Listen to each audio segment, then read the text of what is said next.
Fala galera, tudo bem? Dando sequência então no estudo das soluções, agora vem uma parte que é mais teórica, uma parte mais conceitual em relação às propriedades é, que vão sofrer alteração quando um líquido puro recebe um soluto. Que propriedades desse líquido puro vão se alterar quando você adiciona a eles um soluto? Vamos entrar num assunto específico que vai se chamar propriedades coligativas. Mas essa primeira aula de hoje, ela vai tratar especificamente sobre, deixa eu me localizar aqui um pouquinho, tá? Especificamente aí sobre o líquido puro antes de entrar na solução. Tranquilo? Vamos lá. Então, a gente vai falar muito agora sobre volatilidade, está aqui em cima. Vamos falar muito sobre volatilidade. O que é volatilidade? É a facilidade com que um líquido vai passar por estado de vapor, para o estado gasoso. Ou seja, um líquido volátil é aquele que evapora com facilidade. Ou seja, é aquele líquido que tem um baixo ponto de ebulição. Olha aquele esqueminha lá embaixo aqui. Ó. Eu tenho no primeiro frasco de azul aqui a acetona, que é o removedor de esmalte de unha. Eu tenho no segundo frasco aqui a água. E eu tenho no terceiro frasco aqui o óleo. Percebe que eu deixei os três frascos abertos e depois de algum tempo eu voltei para visualizar o que aconteceu com eles. Percebe que o nível da acetona caiu bastante, porque ela evaporou muito. Ela evaporou muito porque ela é um líquido extremamente volátil, ou seja, ela tem um baixo ponto de ebulição. Percebe que o nível da água também baixou, tá? Muito menos que o da acetona, porque a água não é tão volátil quanto a acetona, e se vocês olharem o nível do óleo, ele praticamente permaneceu o mesmo, ou seja, o óleo não apresenta praticamente nenhuma volatilidade.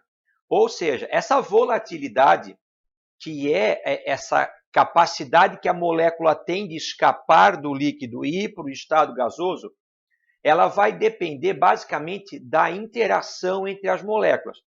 Esse recipiente fechado que eu estou vendo aqui embaixo, está vendo aqui, ó, esse recipiente fechado, ele está trancado, está fechado.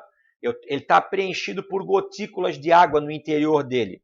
Quer dizer que essa água evaporou do líquido, ela encostou na superfície mais acima do vidro, resfriou e condensou. Aquelas são gotículas de água que evaporaram e condensaram no interior do recipiente. Eu tenho aqui em cima a diferença básica entre evaporação e ebulição.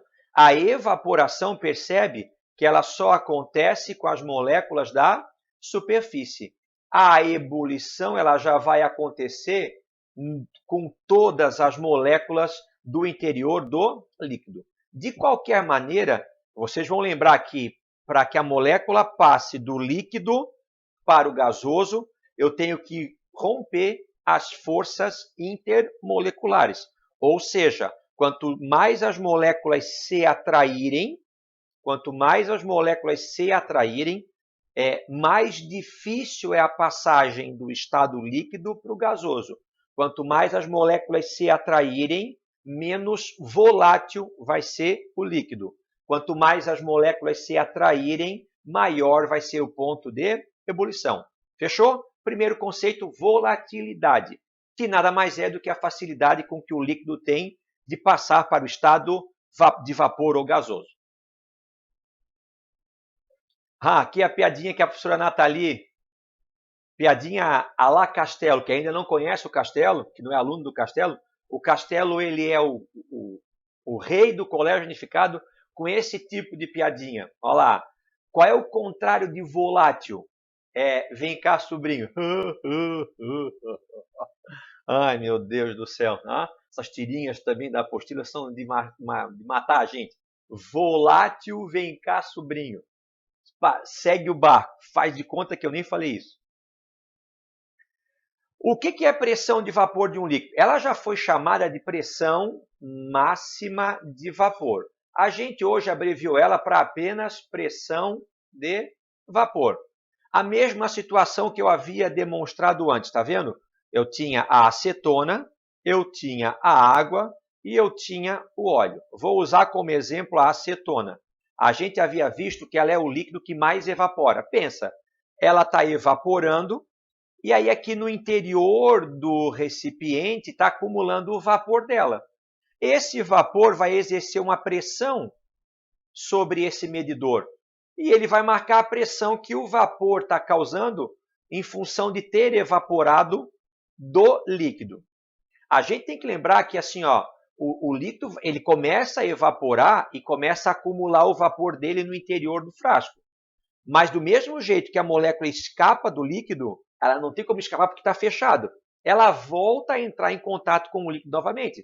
Então, algumas moléculas elas voltam a ser puxadas para o líquido até que o sistema atinja um equilíbrio. Mas, na verdade, a gente sabe que aquele marcadorzinho lá em cima ele vai mostrar números cada vez maiores conforme mais volátil for o líquido. Está vendo lá, ó? A setinha está assim para a acetona, está assim para a água e nem se mexeu para o óleo. Ou seja, toda vez que eu perguntar para vocês qual é o líquido que tem a maior pressão de vapor, vocês vão lembrar do seguinte: Ademir, maior pressão de vapor significa qual é o líquido mais volátil. Se eu desse o exemplo para vocês, a acetona, a água e o óleo, assinale qual desses líquidos tem a maior pressão de vapor. Vocês naturalmente marcariam a acetona, já que ela é a mais volátil. Outra perguntinha. Essa pressão de vapor ela depende da temperatura? Se tiver mais quente, evapora mais ou menos? Ademir, se tiver mais quente, evapora mais. Ou seja, a pressão de vapor ela varia conforme a temperatura. Mas ela depende basicamente da força de atração entre as moléculas do líquido. Tranquilo? Aqui eu tenho, antes de falar, vamos falar muito em pressão agora. Aqui eu tenho a experiência de Torricelli. Ali está a fonte para vocês verem ali embaixo, professor Luiz Inácio Garcia, experiência de Torricelli, Física Química Web. Quem quiser acessar por completo, acesse o site aí, o crédito para a fonte. Eu vou descrever a experiência que Torricelli fez na Itália e que vai servir de parâmetro para a gente medir essa pressão de vapor do líquido, que é medida em milímetros de mercúrio, ou ATM. Tá? Dá uma experiência que eu vou narrar o que está aparecendo na tela. Vamos lá. Ali eu tenho, então, o evangelista Torricelli com o seu barômetro. Então, olha só, eu tenho ali, o professor está preenchendo um longo tubo de vidro de 1 metro com mercúrio líquido. Ele está pegando o mercúrio líquido também e colocando numa base de boca larga lá embaixo, tá vendo? Então ele pegou ele pegou um tubão de vidro de 1 metro, está com um dedo trancando uma extremidade que vai sair o líquido, o mercúrio, botou no interior lá do recipiente, agora ele vai tirar o dedo de baixo e o mercúrio vai escoar, tá vendo? Ó, o mercúrio vai escoar. Essa torre tinha 1 metro, preenchida por completo com mercúrio.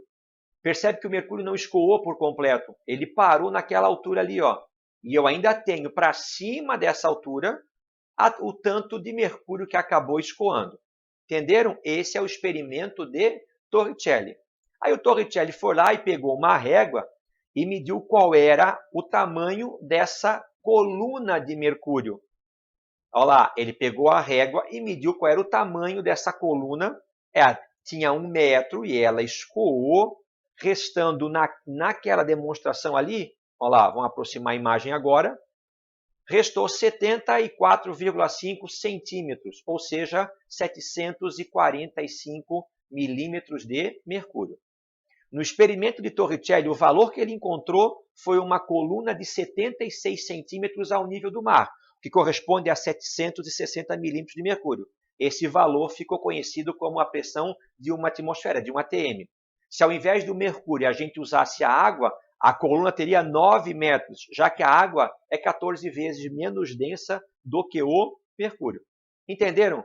Então o Torricelli pegou aquele longo tubo de vidro e tirou o dedo de baixo. O mercúrio escoou. O mercúrio não escoou por completo porque a pressão do ar e empurrava aquele recipiente embaixo com mercúrio de volta.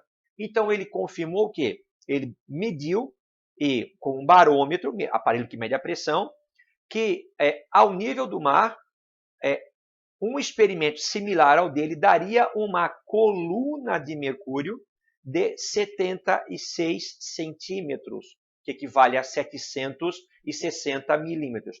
Então, quando eu falar em pressão atmosférica, eu vou usar muito essa escala de referência que 1 atm equivale a 760 milímetros de mercúrio. Olha só, a minha pergunta aqui é qual é o líquido mais volátil? Vamos lá. Quando eu já vou antecipar um conteúdo.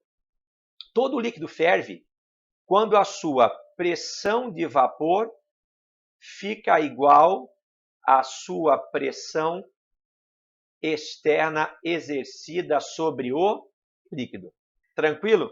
Então, o líquido vai ferver quando a pressão de dentro dele, a sua pressão de vapor, se equivale, fica igual à pressão externa. Ou seja, não tem mais por que ele ficar no estado líquido, ele vai passar para o estado gasoso. Percebe que nesse gráfico foi pontilhado essa linha. Essa linha corresponde a quanto? 760 milímetros de mercúrio, ou seja, a pressão de uma atmosfera. Deixa eu perguntar para vocês. Aqui eu tenho o éter, o etanol e a água. Qual é o gráfico que primeiro alcança aquela linha de limite que é da pressão atmosférica? Percebe que o éter encostou aqui, o álcool encostou aqui e a água encostou aqui. Então, eu posso garantir que daqueles 3 líquidos, o mais volátil vai ser o éter. Então, olha só, eu vou botar aqui um gráfico. Tá? Eixo Y. Opa, vamos apagar esse eixo X, ficou estranho. Tá? Eixo X. Aqui eu tenho a pressão e aqui eu tenho a temperatura. Olha lá, líquido A, líquido B, líquido C. Se eu perguntar para vocês qual líquido é o mais volátil, sempre o primeiro é o líquido mais volátil. Sempre o último será o líquido menos volátil. Tranquilo? Gráfico de pressão de vapor, de pressão em função da temperatura. E percebe que para todos eles, conforme está aumentando a temperatura aqui embaixo, também está aumentando a pressão de vapor. Foi o que eu falei, se estiver mais quente, a molécula do líquido se agita mais, consegue escapar mais para o estado gasoso. Olha lá, e se eu perguntar qual é o ponto de ebulição de cada substância? Nesse caso, a nível do mar. Então, eu pego ali 760, encontrei o éter. Venho aqui para baixo, o éter ferve a 34,6 graus. A pressão é a mesma, 760 milímetros. Quando é que o álcool alcança essa pressão de vapor? A 78 graus Celsius. E finalizando a água, que a gente já sabe, né? Com que temperatura a água alcança a pressão de 760 milímetros de mercúrio? Que temperatura que a água ferve? 100 graus Celsius. Entenderam? Então, olha só, essa é a maneira que eu tenho de visualizar qual é o ponto de ebulição, baseado na pressão de vapor de cada substância. De qualquer jeito, o que eu posso garantir? Que a 34,6 graus, que é a temperatura de ebulição do éter, a 78,3 graus Celsius, que é a temperatura de ebulição do álcool, e a 100 graus Celsius, que é a temperatura de ebulição da água, eu posso garantir que esses 3 líquidos, nas suas respectivas temperaturas, apresentarão a mesma pressão de vapor, que nesse caso será igual a 760 milímetros de mercúrio, que é a pressão ao nível do mar. Ou seja, quando a pressão de vapor do líquido fica igual à pressão externa, eu não tenho mais por que o líquido permanecer agregado. Ele vai, então, passar para o estado gasoso. Tranquilo? Vamos para frente. Olha só, então quer dizer que para um líquido entrar em ebulição, para eu avaliar o ponto de ebulição do líquido, eu também devo avaliar qual é a pressão externa sobre o líquido. E aqui eu tenho uma tabelinha, está vendo? Nível do mar, 0 metros de altitude. O Torricelli já fez, né? Qual é a pressão atmosférica ali? 76 centímetros de mercúrio, ou seja, 760 milímetros de mercúrio. E nesse caso a água ferve a 100.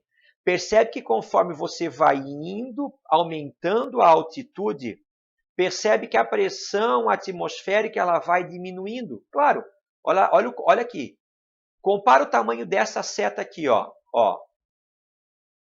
Essa seta grandona representa a pressão da coluna de ar em cima da gente. Se você vai para a altitude, olha só o tamanho da seta. Ela está aumentando ou diminuindo?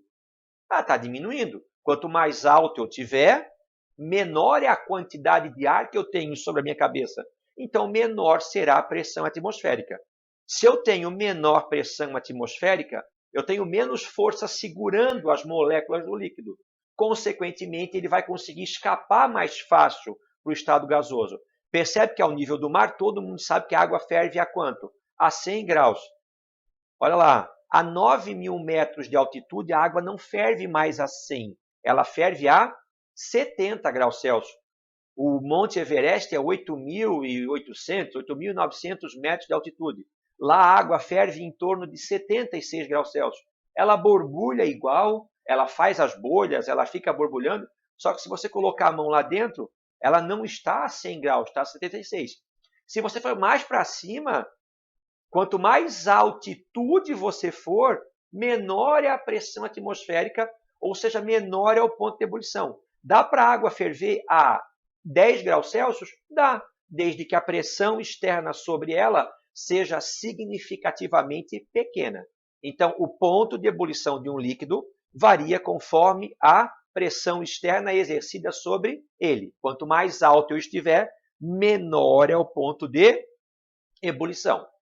Isso não interfere na volatilidade, porque a facilidade que a água tem para evaporar é a mesma nível do mar e Everest, desde que a amostra estiver submetida à mesma temperatura.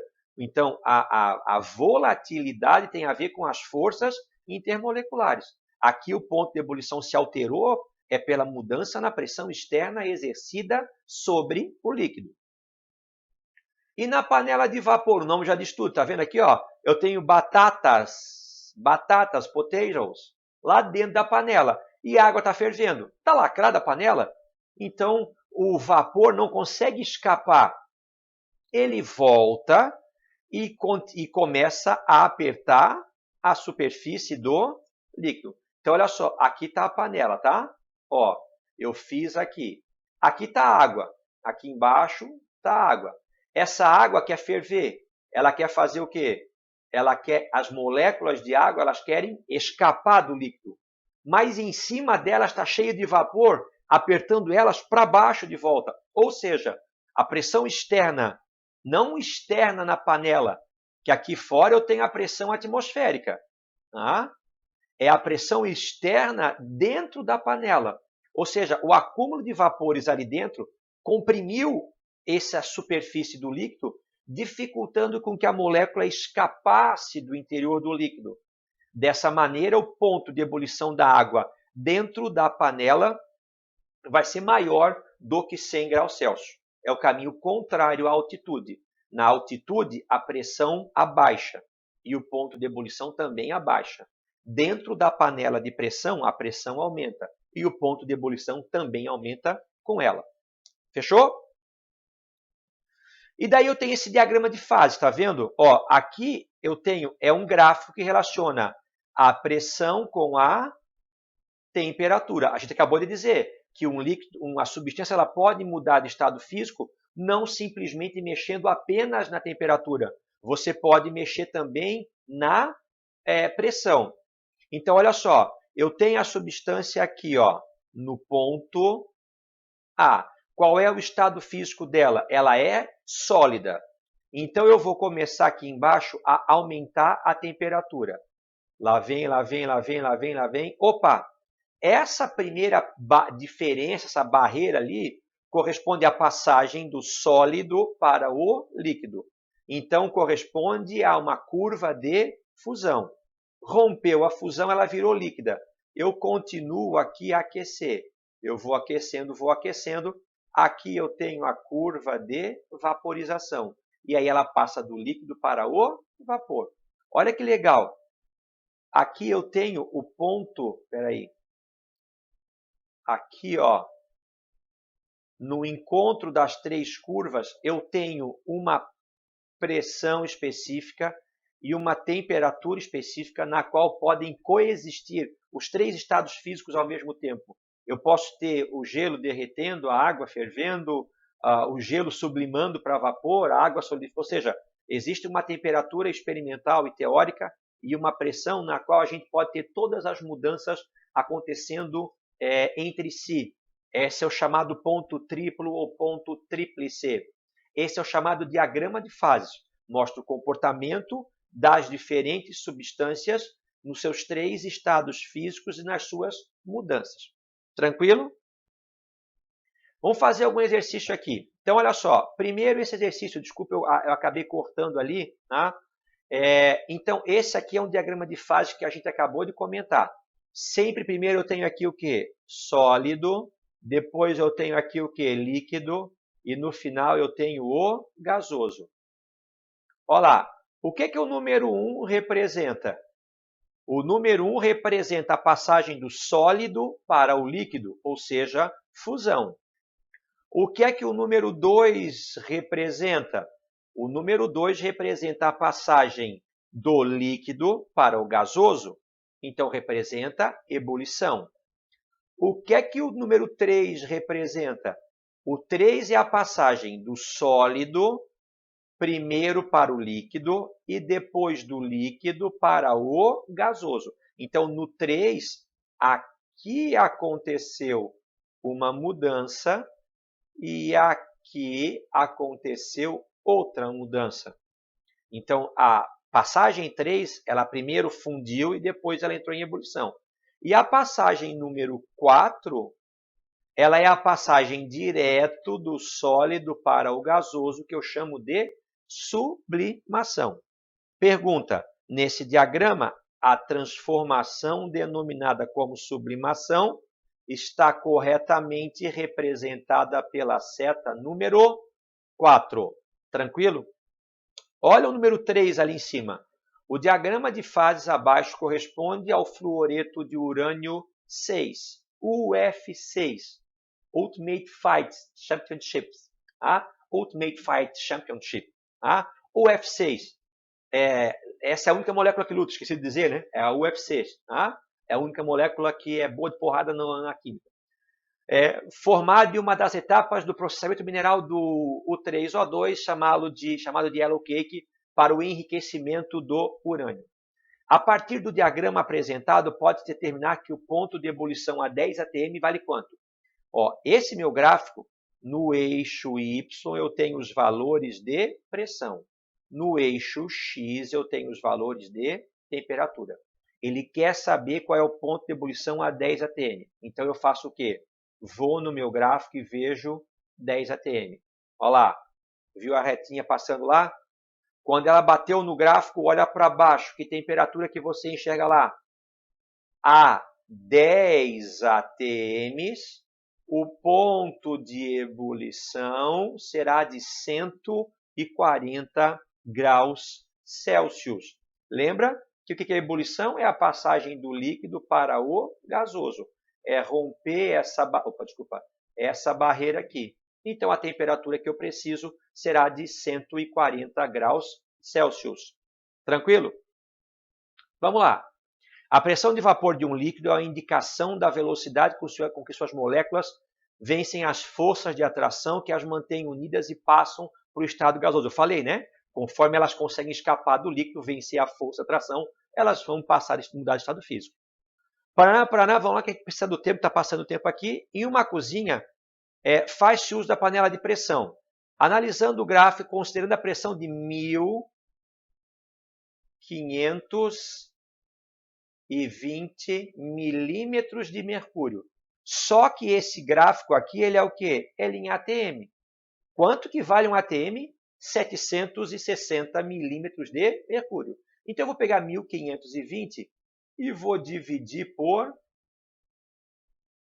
760. Vou pegar 1520 e vou dividir por 760. Eu vou encontrar aqui quanto? Eu vou encontrar aqui 2 ATNs. Entendeu? Deixa eu apagar que vai vir umas setinhas aqui para cima disso aqui agora. Olá, vamos apagar isso rapidinho. Fechou? Então, a pergunta do exercício é qual vai ser a temperatura de ebulição quando a pressão for de 1520 milímetros de mercúrio. Ou seja, quando a pressão for de 2 atms. Vamos lá. Está ali, ó. Peguei o meu gráfico e fiz o que ali agora? Marquei 2 atms, que é o 1520. Que temperatura vocês conseguem enxergar lá? Ademir, porra, ficou entre o 390 e o 375. O que a gente faz ali? Que número fica exatamente no meio de 390 e 375? O número exatamente ali no meio é 382,5 Kelvin. Se eu não me engano, esse exercício pedia a temperatura em graus Celsius. O que eu faço para ter a temperatura em graus Celsius? Basta eu descontar 273, que vai dar para mim, então, 109,5 graus Celsius. Esse é o ponto de ebulição de um líquido dentro de uma panela de pressão, na qual a pressão gerada lá dentro foi de 2 atms, tá? De 1520 milímetros de mercúrio. Mais um exercício. Quando as manicures estão retirando o esmalte da unha de seus clientes, para a gente colocar, eu estou antecipando para ganhar tempo, é para colocar em ordem crescente da pressão de vapor as 3 substâncias do texto. Quais são as 3 substâncias do texto? A acetona, o éter e o álcool. Lembra que pressão de vapor, quanto maior for a pressão de vapor, mais volátil é o líquido e menor vai ser o seu ponto de ebulição. Fechou? Então, pressão de vapor e ponto de ebulição são grandezas inversamente proporcionais. Qual é o ponto de ebulição da acetona? 56 graus. Qual é o ponto de ebulição do éter? 34 graus. Qual é o ponto de ebulição do álcool, do etanol? 78 graus. Ele pede para colocar em ordem crescente de pressão de vapor, ou seja, a menor pressão de vapor, olha lá, ó, a menor pressão de vapor vai ser daquele líquido que tiver o quê? O maior ponto de ebulição. Nesse caso, o maior ponto de ebulição é o do etanol. Então, o etanol é o que tem a menor pressão de vapor, seguido da acetona e, por último, o éter. O éter é o mais volátil, então é o que tem a maior pressão de vapor do líquido. Mais um rapidinho, vamos lá. Vamos lá, que tem 70 minutinhos aqui, Paraná, tabela. Vamos lá, eu vou pegar uma informação aqui, ó. O éter, pessoal, está ali, ó, é o que tem a maior pressão de vapor. Então, ele é o mais volátil. Então, ele tem o menor ponto de ebulição. Tranquilo? Então, eu estou olhando para a tabela, ó, o éter aqui é o que tem a maior pressão de vapor. Se ele é o que tem a maior pressão de vapor, então ele é o mais volátil. Se ele é o mais volátil, ele é o que tem o menor ponto de ebulição. Assinale a alternativa correta. A água é o mais volátil? Não, o mais volátil é o éter. Naquela minha tabela, a água é o menos volátil. O ponto de ebulição da água é menor que o do álcool. Se a água é o menos volátil, então ela vai ter o maior ponto de ebulição. Se os líquidos forem colocados individualmente em recipientes abertos, o éter evaporará mais rápido que os outros. O éter é o mais volátil? É o que tem o maior ponto de pressão de vapor. Ele é o mais volátil, então ele é o que vai evaporar com maior rapidez. Letra D, ó, uma pegadinha aqui, ó. Se 2,5 litros de água forem comparados com 1 litro de álcool, os 2 líquidos apresentarão pressão de vapor semelhante. Olha só, se você tiver 100 ml de água ou 2 litros de água, pergunto, a facilidade com que a água evapora nas duas situações é igual ou é diferente? É igual. Ou seja, a facilidade com que o líquido evapora não depende do volume de líquido que você pegou. Ela depende das forças intermoleculares. Então, não associa a pressão de vapor com o volume do líquido. E a última, a passagem do estado líquido para o estado gasoso da acetona é mais rápida se comparado ao éter. Se o éter é o mais volátil, a passagem dele é que é a mais. Vou deixar aqui os exercícios para fixação de vocês. Um abraço. Bateu 30 minutos, que é meu tempo limite para gravar as aulas. Obrigado pela atenção. Se foi um pouco rápido, revisa, revolta. Revolta não volta, sem revolta. Um abraço para vocês. Eu vou passar a listagem aqui. E terminou. Fui. Apostila. Atividades. Fui.